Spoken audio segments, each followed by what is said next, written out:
नमस्कार साथियों, स्वागत है आप सभी का। हम सभी प्रारंभ कर रहे हैं एक प्रश्न श्रृंखला जो अशुद्धि परिमार्जन से संबंधित है। इसमें लगभग 600 प्रश्न हम लोग देखेंगे। 600 प्रश्न से 10-20 कोशिश करेंगे ज़्यादा देखने के लिए, इसलिए मैंने 600 लिख दिया है। अब अशुद्धि परिमार्जन यदि विषय क्षेत्र की बात करें कि इसकी व्यापकता कितनी है, कितना पढ़ लेने पर अशुद्धि परिमार्जन के 100% प्रश्न सही कर पाएंगे, तो देखिए ये कहना बहुत कठिन है। फिर भी हम इसमें कुछ ऐसा प्रयास कर सकते हैं, अपना एक रणनीति बना करके एक विशेष अभ्यास के माध्यम से अधिक प्रश्नों को हल करने का कोशिश कर सकते हैं। अशुद्धि परिमार्जन के लिए किसी एक विषय वस्तु को पढ़ लें तो इस टॉपिक को मजबूत नहीं कर पाएंगे। जैसे आप सोचे कि संधि मजबूत कर लिए, संज्ञा मजबूत कर लिए, धातु रूप मजबूत कर लिए, तो नहीं। व्याकरण से संबंधित वे सभी विषय खंड जो प्रायः प्रयोग किए जाते हैं अनुवाद में, उस पर मजबूती चाहिए। यदि वो मजबूत नहीं भी है और आप धीरे धीरे वाक्य की शुद्धि अशुद्धि देख रहे हैं, तो आप मजबूत कर लेंगे उस विषय वस्तु को जिससे अभी अब अछूत हैं, या अभी कभी उसको नहीं देखे हैं, अभ्यास में नहीं हैं। तो उन सभी पर जब आप प्रश्नों की सामना करेंगे तो उन सभी पर जा करके आप मेहनत करेंगे तो अशुद्धि परिमार्जन भी मजबूत होगा और वह विषय खंड भी मजबूत होगा जो अशुद्धि परिमार्जन के लिए आवश्यक है। एक तो प्रश्न आपने देखा, प्रश्न की बारीकियों को देखा, प्रश्न में जो कमियां थी उसको दूर करने के लिए आप सिद्धांत का स्मरण किए, सिद्धांत नहीं स्मरण कर पाए या नहीं आपने पढ़ा है, तो उसको जब पढ़ेंगे तो वो तो आपने देखा ही, साथ में प्रश्न भी देखे। अब इसी के जैसे अन्य भी प्रश्न आएंगे तो उसको भी आसानी से कर लेंगे। तो मैं 600 प्रश्नों में क्या उद्देश्य लेकर के आप सभी के सामने उपस्थित हूं। अब एक ही वीडियो में तो 600 प्रश्न नहीं, लेकिन कोशिश करेंगे कम से कम वीडियो में जल्दी से जल्दी करें और प्रश्नों पर समुचित समय ही देंगे, बहुत ज़्यादा व्याख्या नहीं करेंगे। क्योंकि जिन प्रश्नों पर ऐसा मुझे प्रतीत होगा कि नहीं इसका कुछ तथ्य बता देना चाहिए, उन्हीं को बताऊंगा, नहीं तो उत्तर बताऊंगा और उत्तर क्यों सही है ये बात बता करके आगे निकलूंगा। अशुद्धि परिमार्जन में 600 प्रश्न जो हैं ये कहां तक आपको मजबूत करेंगे। तो जितने भी सिद्धांत से प्रायः अशुद्धि परिमार्जन के प्रश्न पूछे गए हैं, उन सभी प्रश्नों का सिद्धांत मैंने देख लिया है कि कहां कहां से वाक्य को गलती करके, वाक्य में परिवर्तन करके आपसे अपेक्षा की जाती है कि आप इसको शुद्ध कर दें, या 4 शुद्ध है, 3 शुद्ध है तो एक अशुद्ध का चयन कर लें, 3 अशुद्ध है तो एक शुद्ध का चयन कर लें, ऐसी अपेक्षा जो होती है। तो उन सभी दृष्टिकोण से 600 प्रश्न बहुत होते हैं और 600 प्रश्न ये आप सभी को मैं टेलीग्राम में देता भी रहूँगा, आप अपने से भी अभ्यास करते रहेंगे। आप एक बार वीडियो के माध्यम से पढ़े, फिर लगा कि 2-3 दिन बाद आप चाहते हैं कि नहीं एक बार उन प्रश्नों को फिर देख लें, तो पूरा वीडियो देखने में आपका समय व्यतीत होगा, तो मैं टेलीग्राम में पढ़ाने के बाद आपको दे दिया करूँगा। ठीक है, प्रत्येक परीक्षा तो नहीं कह सकता हूँ, लेकिन जहाँ पर अनुवाद, वाच्य परिवर्तन के बिंदु पूछे जाते हैं वहां पर अशुद्धि परिमार्जन से प्रश्न पूछा ही जाता है। व्याकरण से यदि कुछ टॉपिक पूछा जा रहा है तो अशुद्धि परिमार्जन आप तैयार करके चलिए, तो किसी भी परीक्षा के लिए आपके लिए महत्वपूर्ण है। ठीक है, तो हम प्रारंभ करते हैं और इस प्रारंभ के वीडियो में कुछ परिचय दे दिया। प्रत्येक वीडियो में इस तरह का परिचय आपको नहीं दूंगा, बस हम लोग प्रारंभ करेंगे प्रश्न से प्रत्येक वीडियो को, और कम से कम समय में ज़्यादा से ज़्यादा प्रश्नों को हल करके अपनी श्रृंखला को पूर्ण करेंगे। 600 प्रश्न पूर्ण होते होते मुझे पूरा विश्वास है कि अशुद्धि परिमार्जन का आपका एक एक पॉइंट क्लियर हो जाएगा, क्योंकि मैंने प्रश्नों को बनाने में मेहनत की है। ऐसा नहीं कि कहीं से संग्रह करके, संग्रह है भी तो उसमें 100 से 150 प्रश्न संग्रहित है और सारे के सारे प्रश्न मैंने बनाया है। सोच समझ के विकल्पों का भी उसमें चयन किया है कि विकल्प सेट अच्छे तरीके से किए गए ताकि आप थोड़ा सा सोचें विचारें, क्योंकि प्रश्नों को हल कर रहे हैं, समय दे रहे हैं, खूब पीडीएफ कर रहे हैं, खूब प्रिंट कर रहे हैं, लेकिन उसमें हमें नया कुछ नहीं मिल रहा है तो कोई मतलब नहीं है। तो नया मिले ये भी प्रयास है। अब 600 में 600 पॉइंट नया तो नहीं मिलेंगे, लेकिन आपको 400 350 प्रश्न ऐसे जरूर मिलेंगे कि आपके दिमाग को काफ़ी अच्छे तरीके से इस्तेमाल करने के लिए प्रेरित करेंगे। ठीक है, इन्हीं बातों के साथ प्रारंभ करते हैं। पहला प्रश्न है छात्रौ और रिक्त स्थान है। इसमें आपसे पूछा गया है कि जो खाली स्थान है, रिक्त स्थान है, उसकी पूर्ति किससे की जाए। क्या भर दे तो यहां पर पूर्ति हो जाएगी। छात्रौ गतवंतौ कर दें कि गतवती कर दे कि गच्छति कर दे कि गच्छामः कर दे। गच्छामः क्रिया अहम के लिए है, गच्छति तो प्रथम पुरुष एकवचन के लिए है। गतवती यदि करते भी है तो यहाँ पर स्त्रीलिंग होना चाहिए, नहीं है और वो भी द्विवचन है। तो गतवंत छात्र गतवंत यह एकदम सही हो जाएगा, विकल्प ए सही होगा। ठीक है। दूसरा, साधु किम, बहुत सारे वाक्य लिखे गए, इसमें से कौन सा शुद्ध है, साधु सही है, वो बताना है। भार्गव रामेण समः न भवति, भार्गव रामस्य समः न भवति, दो बार भार्गव लिखा गया है, कोई बात नहीं, एक हटा दीजिएगा। भार्गव रामस्य समः न भवति, भार्गव रामम समः न भवति, एकस्माद् अधिकम। देखिए एक सूत्र है, आप वो वाला पढ़े होंगे, सह साकम साधम समम योगे अपि तृतीया, ऐसा भी आपने सुना होगा। ठीक है। और एक आप षष्ठी विभक्ति में भी सुने होंगे, तुल्यार्थै ही अतुला उपमाभ्याम तृतीया अन्यतरस्याम, और जहां पर वो अन्यतरस्याम की बात है वो षष्ठी का भी विधान प्रस्तुत करता है कि तुल्यार्थक हो लेकिन तुला और उपमा शब्द न हो। अतुला उपमाभ्याम, अतुला लिखा ना, अतुला, तुल्यार्थै ही रतुला लिखा है तो अ हटा दे, अतुला, तुला ना हो, उपमा न हो, तो तृतीया भी कर सकते हैं और हम कर सकते हैं षष्ठी भी। जैसे कृष्णस्य और कृष्णेन समः नास्ति, कृष्ण के समान कोई नहीं है। ऐसे ही भार्गव राम के समान नहीं है, तो रामेण समः भी सही है, रामस्य समः भी सही है। तो दोनों विकल्प सही होने पर इसका उत्तर क्या सही हो जाएगा, दो का विकल्प डी, एकस्माद् अधिकम। तो दूसरा प्रश्न भी आपने देखा। तीसरा प्रश्न है समीचीनम वाक्यम किम, बहुत सारे वाक्य दिए गए हैं, इसमें से एक समीचीन है, उसका चयन करना है। मम हसितम भी है, मया हसितम भी है, ए बी उभे और अहम हसितम, इसमें क्या सही है। देखिए जब भी अक्ता प्रत्यांत प्रयोग होगा तो यहाँ पर तो फिर तृतीया का प्रयोग आपको देखा जाएगा, क्योंकि कर्तृवाच्य में वाक्य बनेगा, कर्ता अर्थ में किया जाता है ना ये प्रत्यय, तो अहम हसितम तो गलत हो गया। ठीक है, मम हसितम और मया हसितम पर चर्चा करते हैं। तो मया हसितम में तो कोई दो राय नहीं है कि सही नहीं है, मम हसितम भी सही है। मैं बता देता हूँ किस तरह से सही है, आप सताम गतम सुने होंगे। ठीक है, और षष्ठी के दो तीन सूत्र बोलना पड़ेगा इस वाक्य के लिए, षष्ठी विभक्ति का विधान करने वाला। एक सुने हैं कि कर्तृकर्मणो कृति सूत्र भी सुने होंगे, फिर उसका निषेध भी हो जाता है, न लोकाव्यय निष्ठा खलर्थ त्रिनाम सूत्र से निषेध भी हो जाता है। लेकिन उसी निषेध के प्रकरण में बताया गया है कि सभी ऐसा ये कारक षष्ठी का निषेध है, संबंध षष्ठी हम कर सकते हैं, संबंध की विवक्षा में यदि चाहत रखते हैं तो षष्ठी हम कर सकते हैं। तो मम हसितम भी सही है, यदि मम हसितम सही नहीं होता फिर सताम गतम भी सही नहीं होता।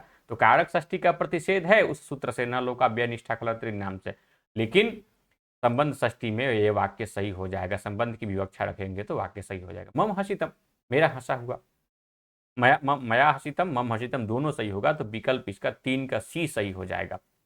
निम्नेषु किम शुद्धम नास्ति, कौन सा शुद्ध नहीं है। शुद्ध मतलब 3 अशुद्ध है, तो अशुद्ध को भी देखना पड़ेगा कि अशुद्ध है कि नहीं है। बालकाभ्याम हस्यते, बालकाभ्याम हस्यते, फिर है ते बालकम धृतवंतः मम नाम दयानंद। देखिए बालकाभ्याम द्विवचन में है, अब आप सोचेंगे यहाँ भी द्विवचन होना चाहिए, तो जी नहीं, यहाँ द्विवचन इसलिए नहीं होगा क्योंकि भाववाच्य जब बनाएंगे तो क्रिया सदैव प्रथम पुरुष एक वचन में ही आपको देखने के लिए मिलेगी। तो हस्यते यहाँ पर सही है, बालका, ते बालकम धृतवंतः यहाँ पर बहुवचन है और ये धारण वाला ये भी सही है। मम नाम दयानंद ये भी सही है, मम में भी सब कुछ शुद्ध लिखा हुआ है।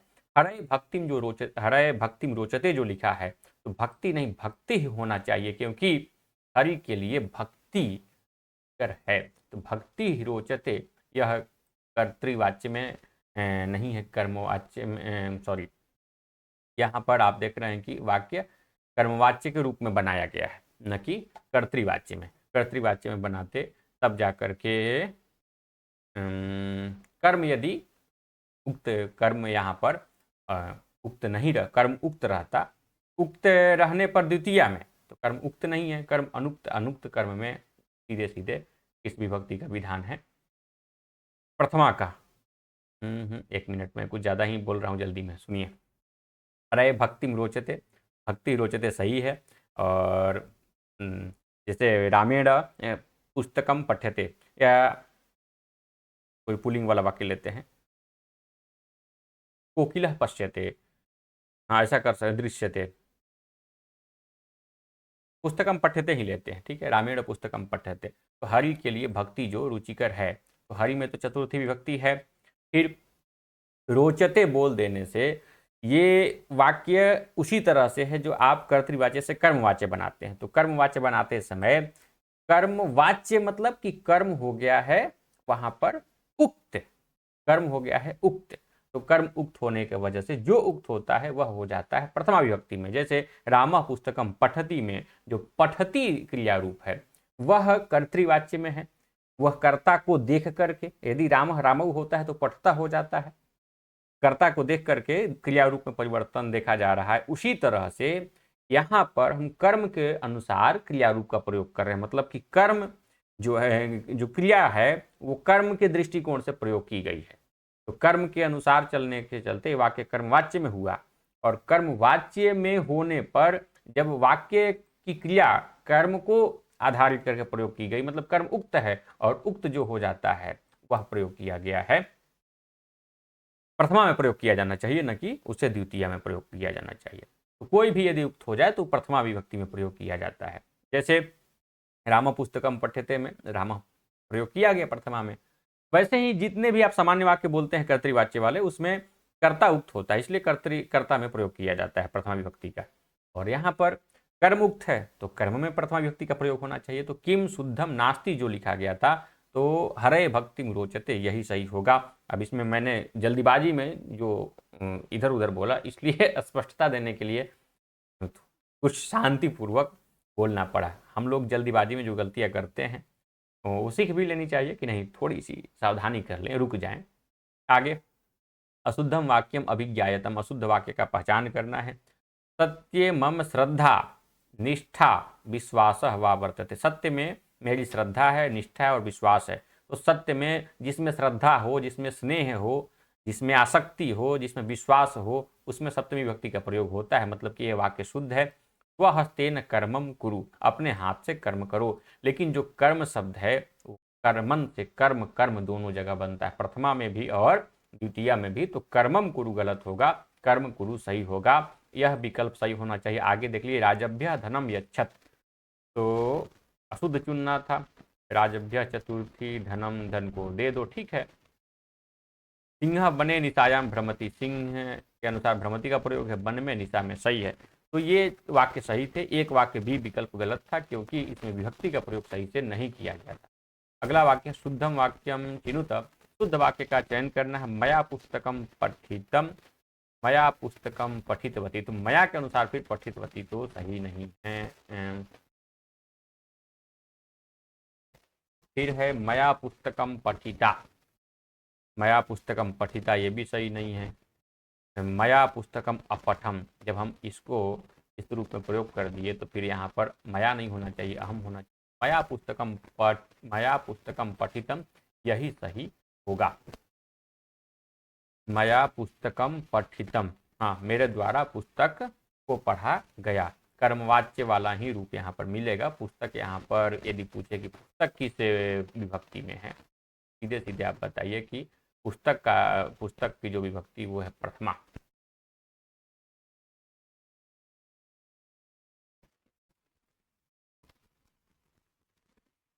विकल्प ए इस पर लगा हुआ था तो इसलिए आप कंफ्यूज ना हो जाए।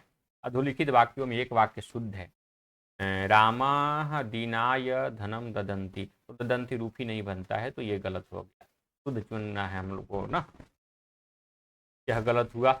रामा दीनान धनम ददंती, फिर ददंती का प्रयोग हुआ, ददती का प्रयोग है रामा दीनम, तो दीनम नहीं होगा। जिसके लिए दिया जाए उसमें चतुर्थी व्यक्ति का प्रयोग होना चाहिए, यहाँ पर भी चतुर्थी का प्रयोग नहीं है।